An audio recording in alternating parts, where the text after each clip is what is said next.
തമിഴ്നാട്ടിൽ അപകടത്തിൽ മരിച്ച പത്തനംതിട്ട ഇരവിപേരൂർ സ്വദേശികളുടെ വിയോഗത്തിൽ കണ്ണീരണിഞ്ഞ നാട്. 2 മാസം പ്രായമുള്ള കുട്ടിയടക്കം ഒരു കുടുംബത്തിലെ 3 പേരാണ് കോയമ്പത്തൂർ മധുക്കരയിലുണ്ടായ അപകടത്തിൽ മരിച്ചത്. ഇരവിപേരൂർ സ്വദേശികളായ ജേക്കബ്, ഭാര്യ ഷീബ, 2 മാസം പ്രായമുള്ള കൊച്ചുമകൻ ആരോൺ എന്നിവരാണ് മരിച്ചത്.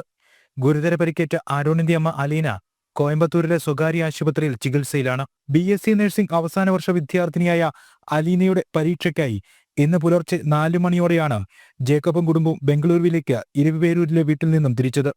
11 മണിയോടെ കോയമ്പത്തൂർ മധുകരയിൽ വെച്ച് ഇവർ സഞ്ചരിച്ച കാർ ലോറിയുമായി കൂട്ടിയിടിച്ച് അപകടമുണ്ടായി.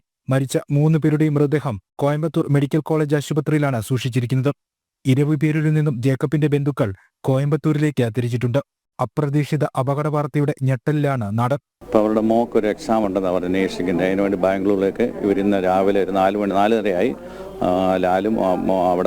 ലാലും ഷീബയും മോടെ കുഞ്ഞ് ഇവർ 4 പേരാണ് അവിടെ നിന്ന് പോയി കോയമ്പത്തൂരിന് ഇപ്പുറത്ത് വെച്ച് ഒരു 10:30 ആയപ്പം 11 മണിക്ക് മുമ്പായിട്ട് ഞങ്ങൾ അറിഞ്ഞിങ്ങനെ ഒരു ആക്സിഡൻ്റ് ഉണ്ടായിട്ട് തിരുവല്ല പോലീസിനെ ഞങ്ങളൊരാൾ വിളിച്ചിങ്ങനെ പറയുമായിരുന്നു. അപ്പം അത് കൺഫേം ആക്കിയപ്പോൾ ഇവർ തന്നെയാണെന്ന് പറഞ്ഞു. അതിനുശേഷം 3 പേര് മരിച്ചതായിട്ട് ഞങ്ങളോട് പറഞ്ഞ്, ലാലും വൈഫും കുഞ്ഞും മരിച്ചതായിട്ടാണ് ഞങ്ങളോട് വിവരം പറഞ്ഞത്. അതിനുശേഷം മോടെ ശാലം ക്രിട്ടിക്കൽ കേസാണെന്ന് ഞാൻ ഒരു 10 മിനിറ്റ് മുമ്പേ കോയമ്പത്തൂർ സർക്കിളിനെ വിളിച്ചപ്പോൾ എന്നോട് പറഞ്ഞ് ഒരു ക്രിട്ടിക്കൽ സ്റ്റേജ് കിടക്കുകയാണ് മോളെ, ഒന്നും പറയാൻ പറ്റത്തില്ലെന്ന് പറഞ്ഞു. വിദേശത്തായിരുന്ന ജേക്കബ് 2 വർഷം മുൻപാണ് നാട്ടിലേക്ക് എത്തിയത്. പോസ്റ്റ്മോർട്ടം നടപടിക്രമങ്ങൾ പൂർത്തിയാക്കി ബന്ധുക്കൾ മൃതദേഹം ഏറ്റുവാങ്ങി നാട്ടിലെത്തിക്കും. ജനം, പത്തനംതിട്ട.